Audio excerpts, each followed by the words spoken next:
Assalamualaikum warahmatullahi wabarakatuh. Dalam kesempatan kali ini, saya Siti Habibah, semester 7C Program Studi Bimbingan dan Konseling, akan menampilkan video mengajar saya di kelas 12 IPS 4 SMA Negeri 6 Bekasi.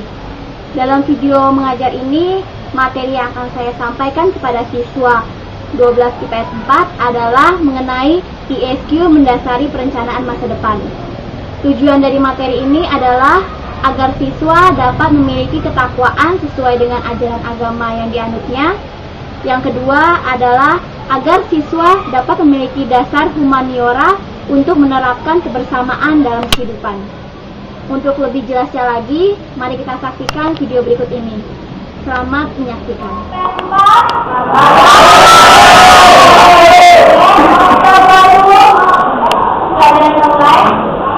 Baiknya kita membaca basmalah agar semua yang kita kerjakan nanti ke depannya dapat manfaat dan berguna bagi kita sendiri. Dan yang pertama yang mendapatkan barokah dari Allah SWT.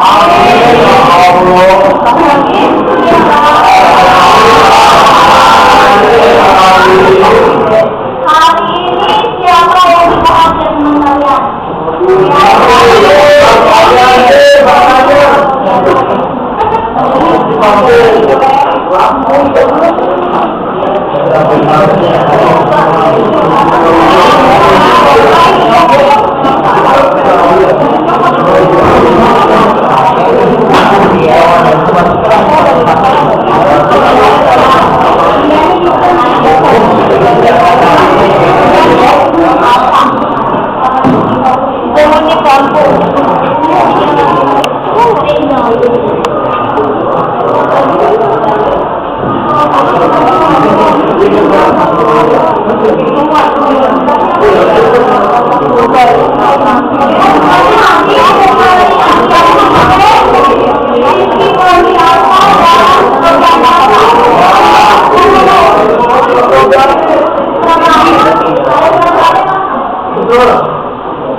Materi yang akan kita bahas itu ISQ sebagai perencanaan masa depan. Ini masih berkaitan terhadap dari yang lain ya.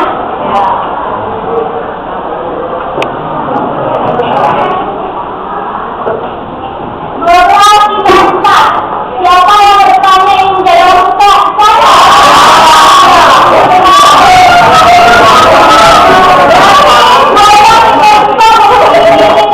Motivasi yang tinggi. Namanya kesuksesan itu tidak datang dengan sendirinya.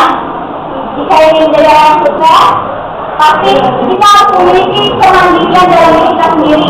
Orang yang sukses, kita harus bisa berbuat sesuatu terhadap orang lain.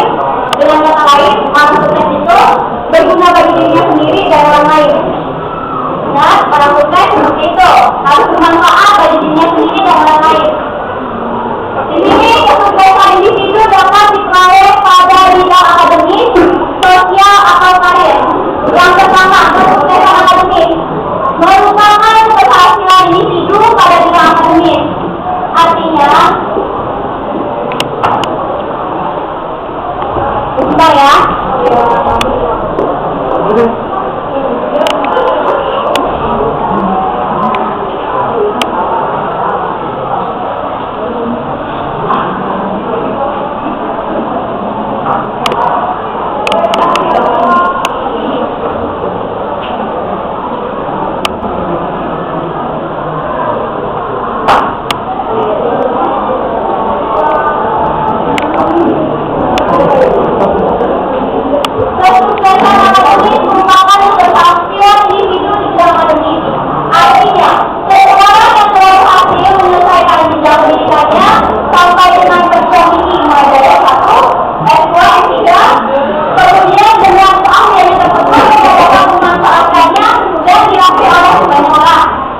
Contohnya, sebagai profesionalnya seorang guru diakui oleh orang-orang sekitarnya, orang tuanya atau guru lain. Bisa juga seorang dokter, seorang profesor. Profesor itu minimal pendidikannya adalah S3, bisa dikatakan seorang profesor. Kesuksesan non-akademis merupakan keberhasilan individu pada bidang non-akademis. Artinya, seseorang yang telah berhasil dalam kehidupannya secara sosioekonomis tanpa melalui jenjang pendidikan perguruan tinggi, namun hanya melalui kursus atau pelatihan singkat praktis, kemudian dapat berkarya dan hasilnya dapat dimanfaatkan dan diakui oleh orang lain. Contohnya seperti perbedaran, itu kan tidak perlu pendidikan kan, hanya dengan pelatihan. Kita ibaratnya pelatihan beda dengan siapa kalau enggak pelatihan motor angkut, itu pelatihan di salon. Semuanya itu diakui kan, naik kalau orang pasti dibutuhkan, ya. Selanjutnya, kesuksesan talenta merupakan keberhasilan individu yang diperoleh dari bakat yang dimilikinya, sehingga dengan kelebihan tersebut individu dapat sukses dalam kehidupannya secara sosial dan ekonomi. Contohnya, seseorang yang sukses melalui bakatnya, seperti ada yang nanti, dia terkenal dengan bakat bermain bulu tangkisnya, dia berprestasi di dunia nasional dan internasional. Ahmed Moika, siapa yang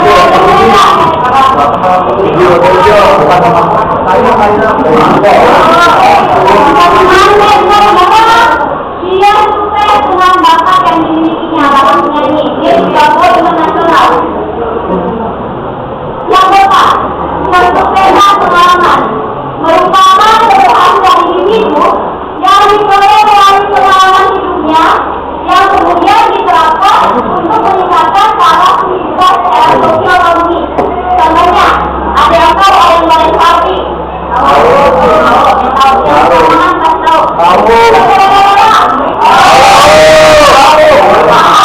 Siapa yang nama Messi?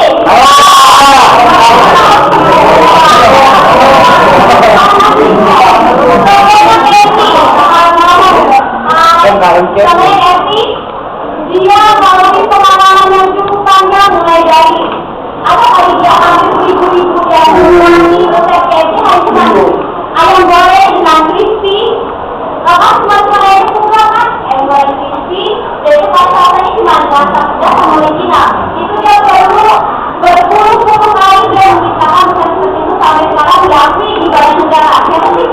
Di negara mana yang sekarang nggak ada KFC? Nggak mungkin kan? Di produksinya pasti ada.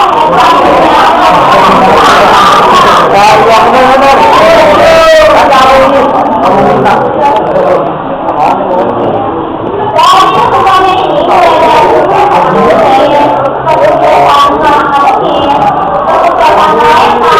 pengalaman, itu semua memerlukan tahap tidak dalam dirinya. Kita melalui tahap demi tahap, step by step akan mencapai kesuksesan. Ya.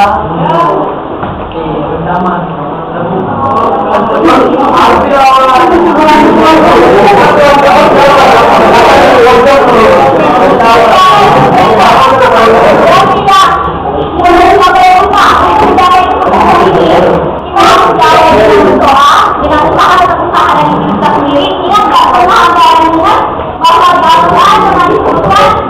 Allah tidak akan mengubah satu tahun kecuali dengan apapun yang dilakukan. Kita boleh berbuat sesuatu, tapi ingat, takdir Allah yang menentukan. Jadi seperti itu, ya.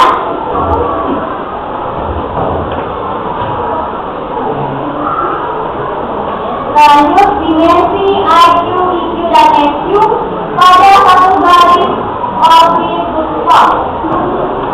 Secara garis besar, setiap individu memiliki 3 macam kecerdasan. Sebenarnya tidak hanya 3.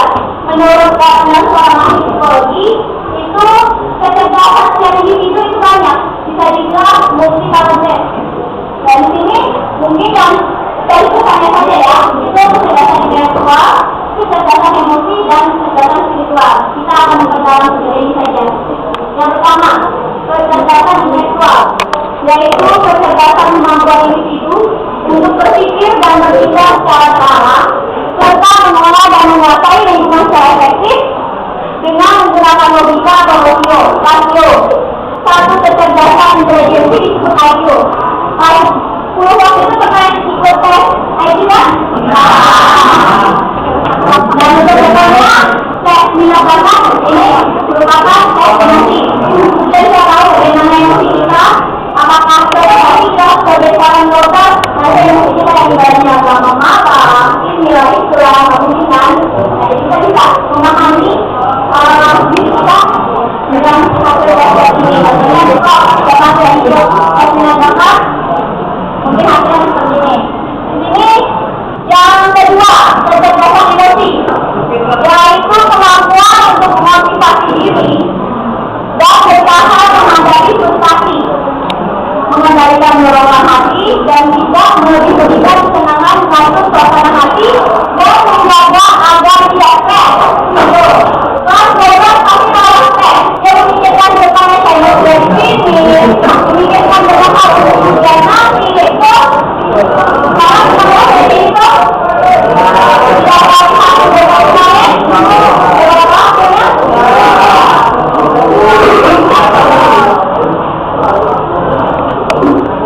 Yang ketiga, kecerdasan spiritual, yaitu sebagai kemampuan individu dalam menjalin hubungan dengan Tuhannya, yaitu hubungan vertikal antara manusia dengan Sang Pencipta.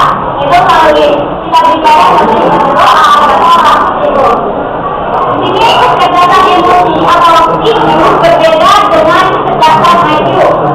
Kecerdasan kognitif relatif tidak buka. Dari TK, kecerdasan intelijensi, semuanya itu tidak berubah secara drastis ya. Hampir sama setelah kita SMA juga terakhir kecerdasan intelijensi tidak berubah sama. Itu gimana perkembangan kita. Di sini sedangkan kecerdasan emosi dapat dikatakan dapat ditingkatkan melalui pelatihan dan pembiasaan yang berkelanjutan serta aktivitas sehari-hari. Ada yang pernah ikut ISQ hari Anda? Ada yang pernah dari ini? Itu merupakan salah satu pelatihan Anda untuk mencapai ISQ. Sampai ini ada yang bertanya?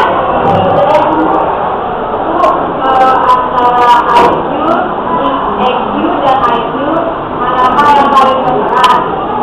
Yang paling berat penting. Kan ada orang yang beratnya tinggi, tapi masuk sel. Terus juga orang yang ternyata IQ-nya rendah, tapi bisa jadi sukses banget. Itu mungkin selama saya terlihat seperti itu ya. Terusnya mengenai Indah, pertanyaannya, kenapa berapa kalian?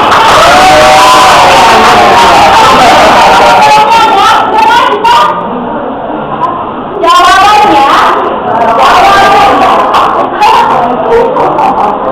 kenapa peran paling penting antara IQ dan IQ? Karena yang berperan paling penting ada fakta yang membuktikan bahwa orang yang IQ-nya tinggi dia tidak stres, sedangkan orang yang IQ-nya hanya rata-rata dia jadi stres. Ada penelitian yang bilang bahwa peran IQ emosi itu kecerdasan emosi itu sangat berperan penting.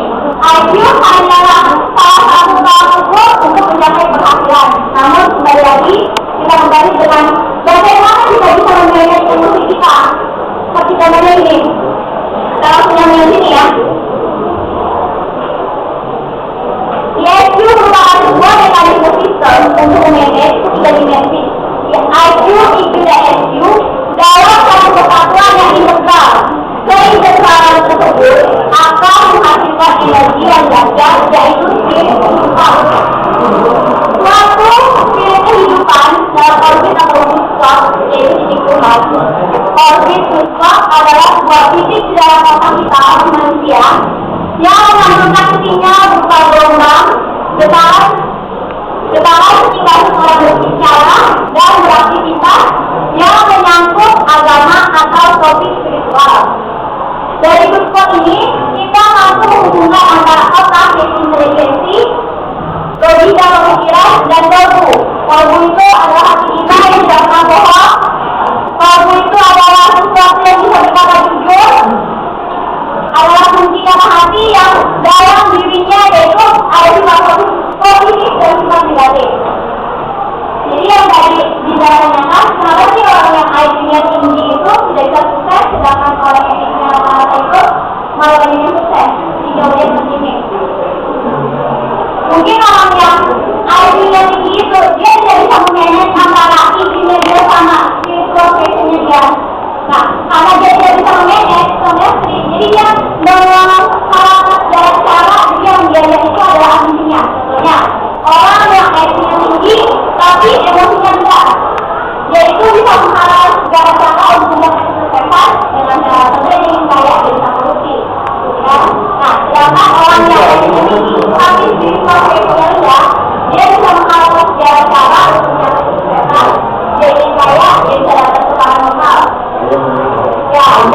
kecerdasan emosi dan spiritual, membimbing kita dalam merencanakan masa depan. Ingat untuk yang kelas 12 harus menguasai ESG ini dan kesadaran akan kemampuan diri, kemampuan mengolah emosi yang baik akan sangat bermanfaat apabila disertai dengan kesadaran atau kekuatan dari Tuhan Yang Maha Esa. Berarti kita boleh berbuat tapi tetap Tuhan yang berkuasa. Sehingga jangan pernah takut untuk mencoba. Terus kita mencoba karena tidak ada ruginya yang mencoba, kan?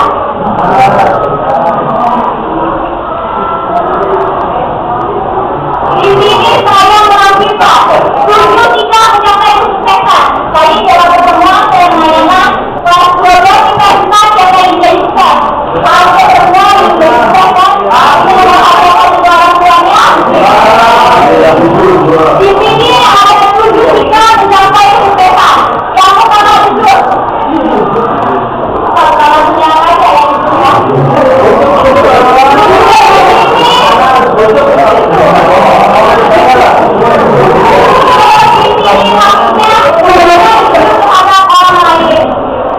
dan yang paling penting kita justru harus kita sendiri, yaitu kita memahami apa kelemahan dan kelebihan yang kita miliki. Yang kedua, tanggung jawab. Sebagai orang yang sukses, tanggung jawab itu sangat diperlukan. Kita bisa berbuat sesuatu, kita tahu dampak positif dan negatifnya. Seperti yang pernah saya bilang di pertemuan sebelumnya, kita melakukan sesuatu karena kita berbuat baik, kita akan menghasilkan hal yang baik juga. Sedangkan kita melakukan perbuatan yang tidak baik, kita akan menghasilkan hasil yang tidak baik juga. Ya. Yang ketiga, visioner. Visioner harus di sini. Lanjut, disiplin. Seorang yang sukses harus mementingkan kedisiplinan. Namun kita orang yang sukses disiplinnya enggak. Kemudian sekarang kalau kita ingin menjadi seorang yang sukses, tidak mungkin dengan cara kita datang ke sekolah pertama masuk jam 7 pulang jam 8. Kita harus kita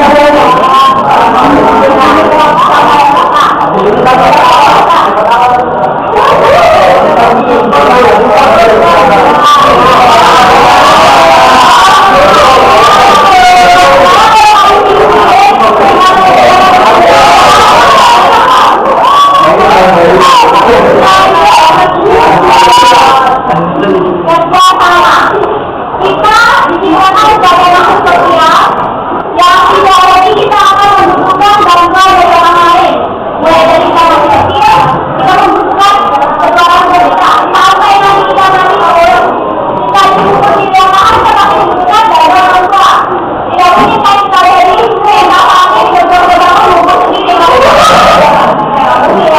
Jadi pertama perlu untuk mencapai kesuksesan. Yang pertama, adil. Yang ketujuh, itu kita peduli. Sampai semua dari depannya, kami tadi kata ibu,